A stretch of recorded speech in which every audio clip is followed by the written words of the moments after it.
Di bawah langit kehidupan, ada mimpi yang kami ukir dalam tenang.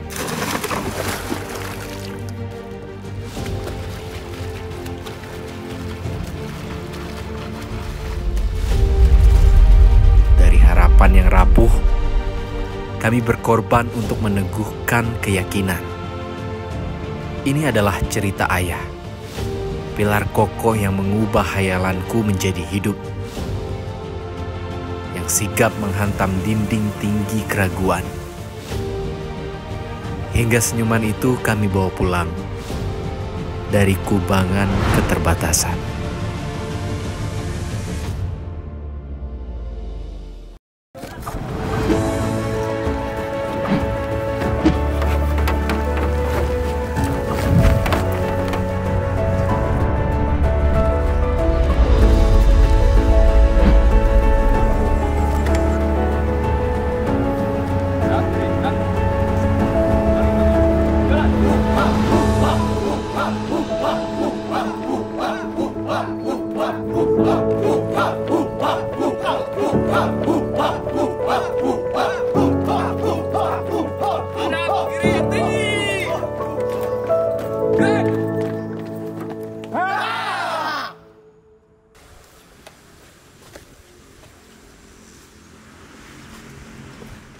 Tujuan berlatih kita hari ini adalah untuk memberikan perlindungan dan pengayoman bagi masyarakat.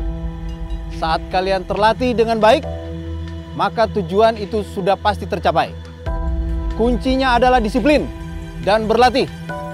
Ingat, tertatih-tatih sekarang lalu menang. Itu lebih baik daripada berleha tetapi berujung penyesalan. Siap semuanya?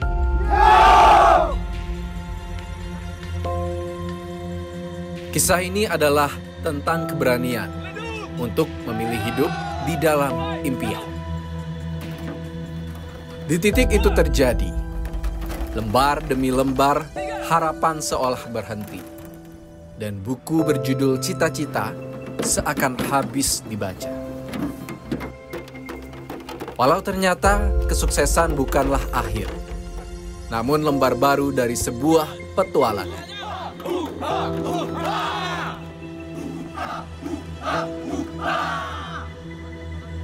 Maju! Dorong! Jalan!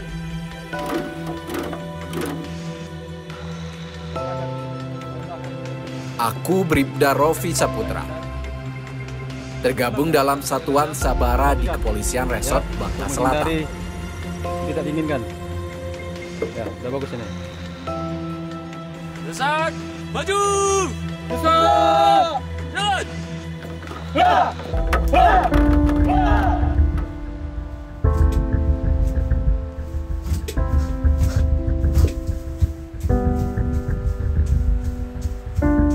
Tertatih-tatih adalah pilihan yang selalu ditawarkan oleh seseorang yang sampai sekarang kuhormati dan akan tetap kubanggakan.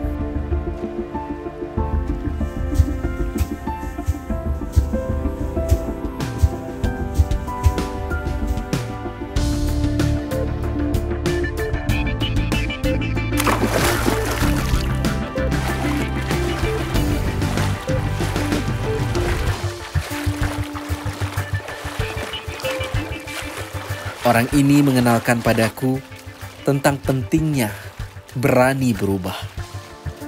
Menanamkan keyakinan bahwa siapapun, dari manapun, bahkan dari titik terendah keterbatasan, bisa menggapai kebanggaan.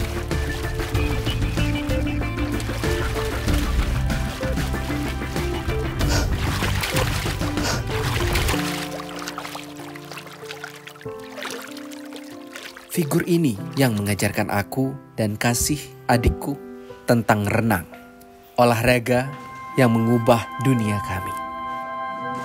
Yo! Terus! Yo, semangat! Terus! Yo! Terus! Terus! Ya, kau lagi berenang dah, letai lah. Lagi ada hangat kah? Bentar lagi lah. Tak tahu ah. Tunggu ayah nih. Saroh nyari gawe. Ambil upah terus. nyunting rambut. Kan nak menilai ya. Semangat, Ok. Boleh ya.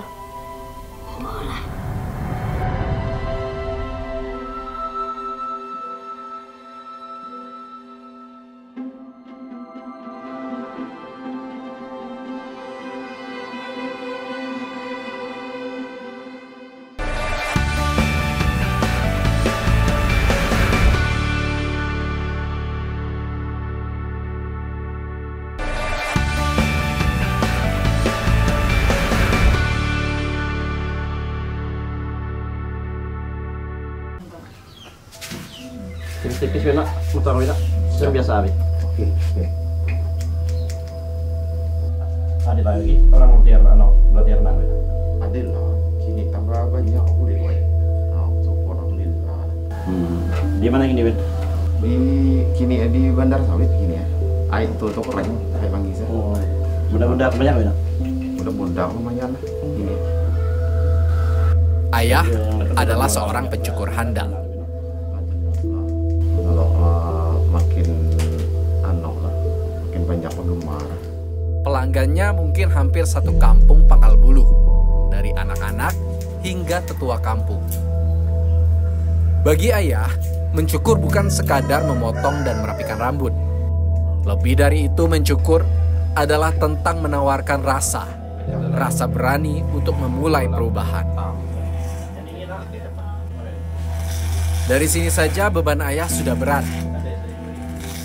Dia menjadi satu-satunya tukang cukur yang bertanggung jawab atas perubahan penampilan semua pelanggannya di kampung kami.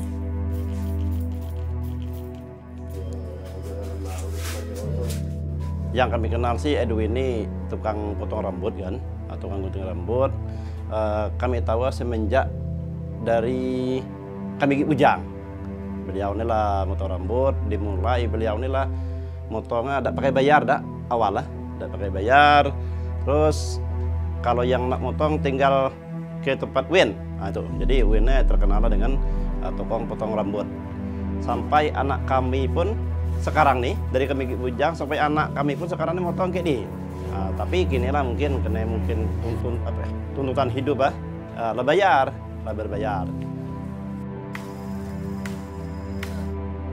Win ini seperti orang biasalah, di begawi di kebun sawit, pernah ngambil junjung kan, ngambil kuros di zaman Rahang itu. Dan juga kami tidak nyangka Edwin ini punya keahlian lain. Katanya sebagai pelatih renang kan dulu awalnya kami dengar nih Win ngelatih renang, kami sempat bingung, kami sempat ragu kan. Tapi memang rupanya beliau ini punya keahlian yang nyata lah, banyak atlet-atlet berprestasi yang lah muncul di kabupaten kita sendiri ataupun di tingkat provinsi.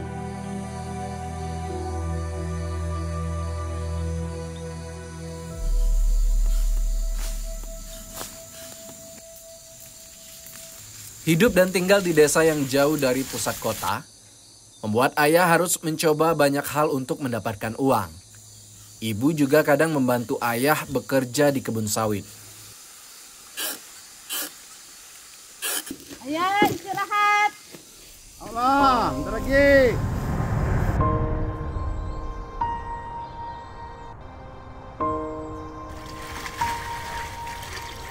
Untuk mencukupi kebutuhan kami, dulu ayah juga pernah bekerja ngelimbang timah, pekerjaan instan penghasil rupiah. Kolong-kolong ini adalah bukti bagaimana ayah kami menghabiskan waktunya untuk mendapatkan secanting timah. Dan 2 canting timah yang berhasil ayah kumpulkan sudah mampu menghidupi kami dalam 1 hari.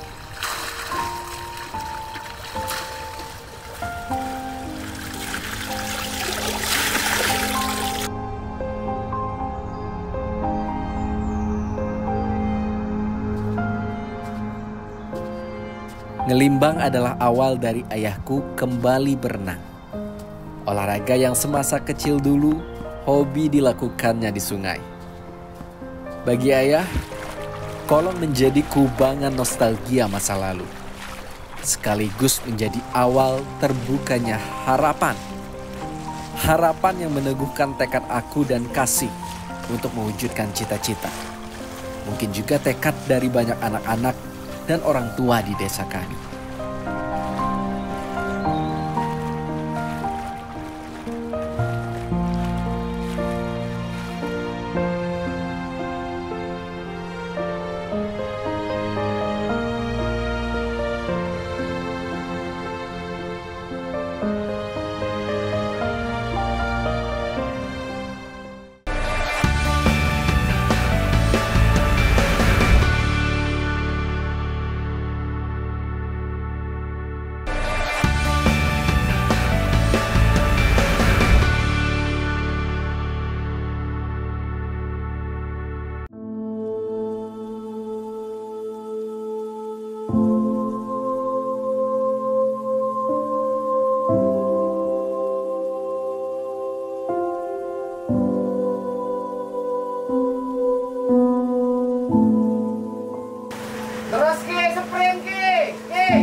Fasilitas memadai adalah hal asing bagi perenang belia dari desa kami. Ayah yang berhasil membawa kami berprestasi di ajang renang mulai mendapatkan permintaan melatih dari beberapa teman.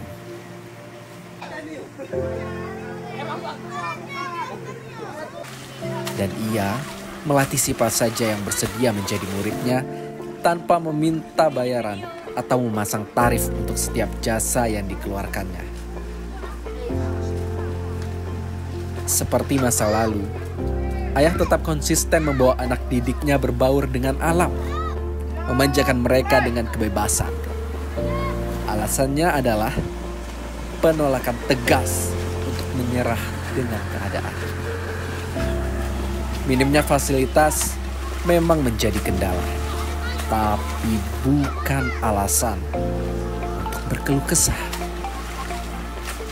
Jadi tiap hari habis pulang sekolah, bahkan mereka dari hari libur tuh bermain di kolong tersebut oleh Pak Win ini, karena mungkin termasuk pemerhati anak-anak di bidang olahraga. Pada situ juga akhirnya Pak Win ini terpancing, walaupun pada saat itu belum ada faktor pendukung, ya, belum ada fasilitas yang memadai seadanya. Bisa di sungai, bisa di kolong-kolong bekas TI, bekas tambang, bisa numpang di tempat-tempat ikan, itu sangat minim. Namun karena didorong oleh semangat yang kuat, semangat dari anak-anak kita, terutama anak-anak SD sampai SMP itu, punya semangat yang bagus dalam bidang olahraga ini, sehingga Pak Win ini mempunyai semangat. Jadi salah satu pelopor yang punya ide itu Pak Win. Yang kurang misalnya gaya-gaya kurang sabut ke sini pun dari kah sini kah. Ya dada. Bagus but. Kak tuh ade bakat tuh. Diajak berlatih sama Pak Win. Jadi dia nih ikutlah sama Pak Win berlatih. Karena di sini nih ibaratnya banyak ikan kolam nih. Jadi untuk sementara dialihkan ke kolong di daerah Nambi. Di situ selama di situ sekitar 1 tahun belajar di situ, latih-latih di situ. Diajak ke kolong bekas Camoy TI. Udah itu berlatih ke bandar sawit nih, di kolong sawit nih, karena banyak buaya bapak khawatir. Jadi gimana Kak Win, saya bilang kan jangan budak-budak kan takut kalau di banyak buaya.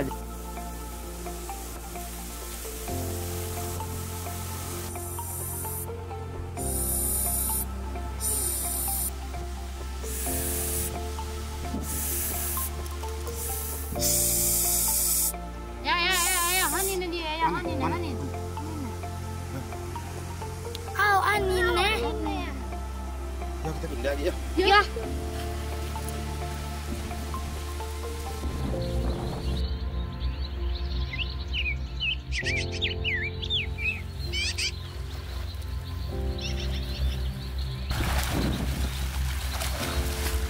Kepada pihak instansi terkait, yaitu pemerintah Kabupaten Bangka Selatan khususnya, itu mohon untuk diperhatikan lebih serius masalah fasilitas olahraga ini.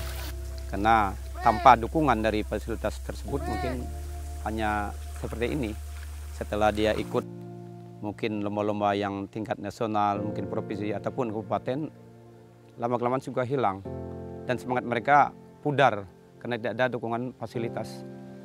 Prestasi yang dilahirkan dari desa ini, kemudian ke kabupaten, membawa nama provinsi. Alangkah ininya kalau tidak ada perhatian khusus. Sedangkan kita dari desa ini pada saat itu ya, biasanya pemerintah desa itu tetap mendukung, mensupport untuk minimal membeli tiket apa sih namanya kalau dia untuk lomba keluar atau uang saku.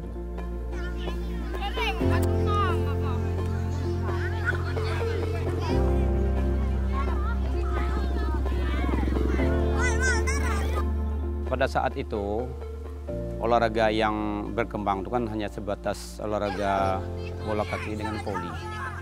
Jadi yang namanya renang juga tidak tersalurkan secara profesional, sehingga banyak yang hanya sebatas setelah dia prestasi bagus, dia tamat SMP, tamat SMA, udah jadi hilang itunya karirnya karena tidak ada pengembangan.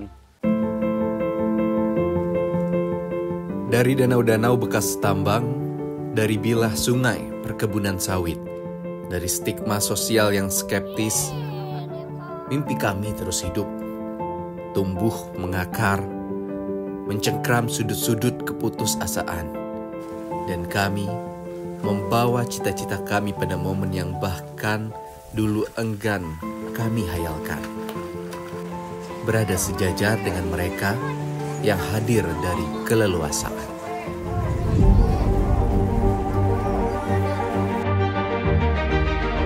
Hadirin, mari kita sambut para atlet 100 meter gaya bebas putra.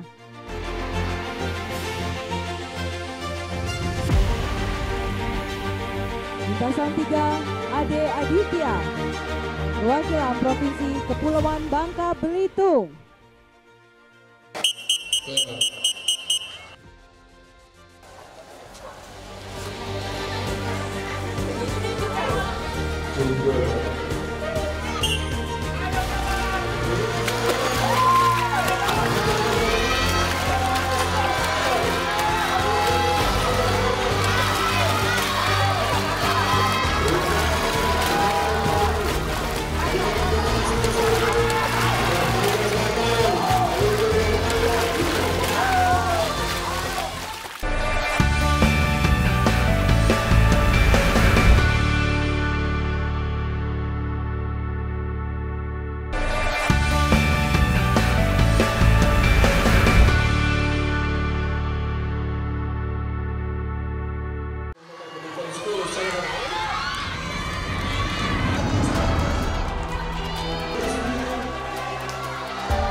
Meter gaya dada, persiapkan diri dan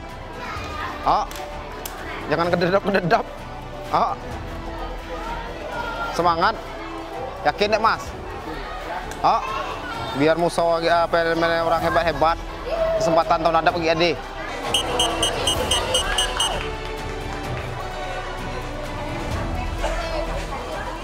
Momen itu akhirnya datang. Momen di mana kita menyadari bahwa setiap peluh yang jatuh akan mengantarkan kita ke tepian yang dijanjikan. Seperti yang dilakukan ayah kepadaku dan kepada anak dengan mimpi serupa, yaitu menjadi atlet renang.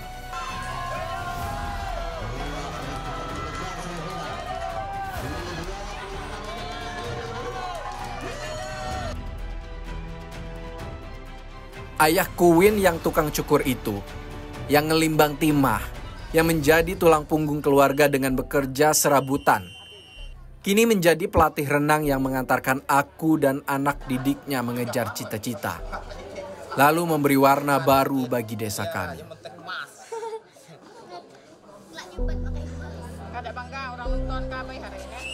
Kita pun tidak menyangka setelah terjadinya pembinaan Win ini, beliau arahkan sehingga ternyata melahirkan prestasi yang mungkin yang kita dapatkan seperti sekarang ini. Bisa di level provinsi, bahkan ada yang ke nasional. Artinya kalau hal ini dikembangkan, itu sangat potensial sekali untuk anak-anak kita, khususnya di wilayah Desa Pangkalbulu dan sekitarnya.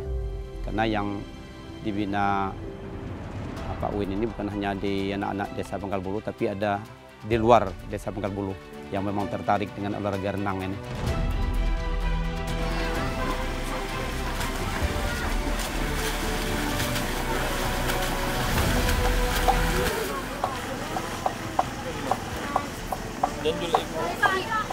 Awal lo aku di ngomongin latihan berenang biaya, aku tertarik lah nak latihan. Akhirnya lama latihan dapatlah prestasi. Cita-cita aku nak jadi polisi macam Ropi dah, dari jalur renang. Mudah-mudahan terkabul cita-cita aku. Amin.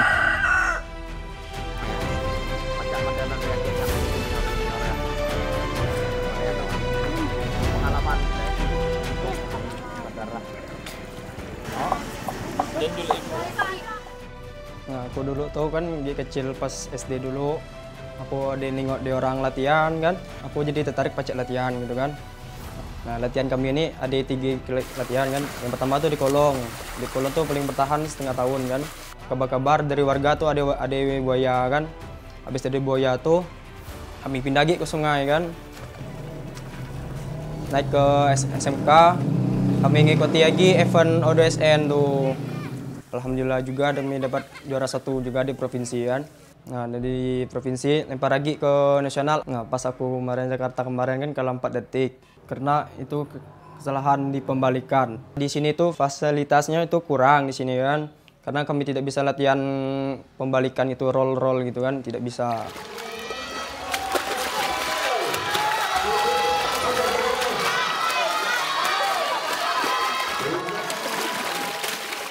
Pertama kali itulah dia keluar Bangka, dari ibaratnya sampai dia ke nasional tuh ya, alhamdulillah Bapak bangga sekali lah ibaratnya, karena alhamdulillah itulah dukungan dari ibaratnya perangkat-perangkat desa kita, dari Pak Kades kita, Kak Uin, apalagi kan dia sampai tahan ibaratnya gimana caranya sampai nasional, dia berjuang nian memang dia tuh.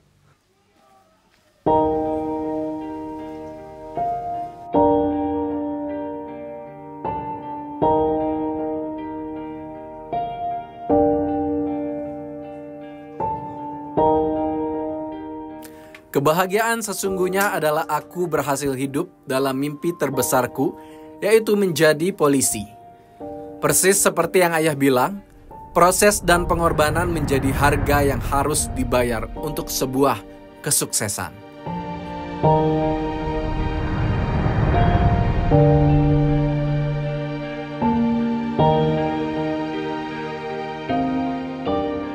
Kini aku mengerti arti dari teriakan itu.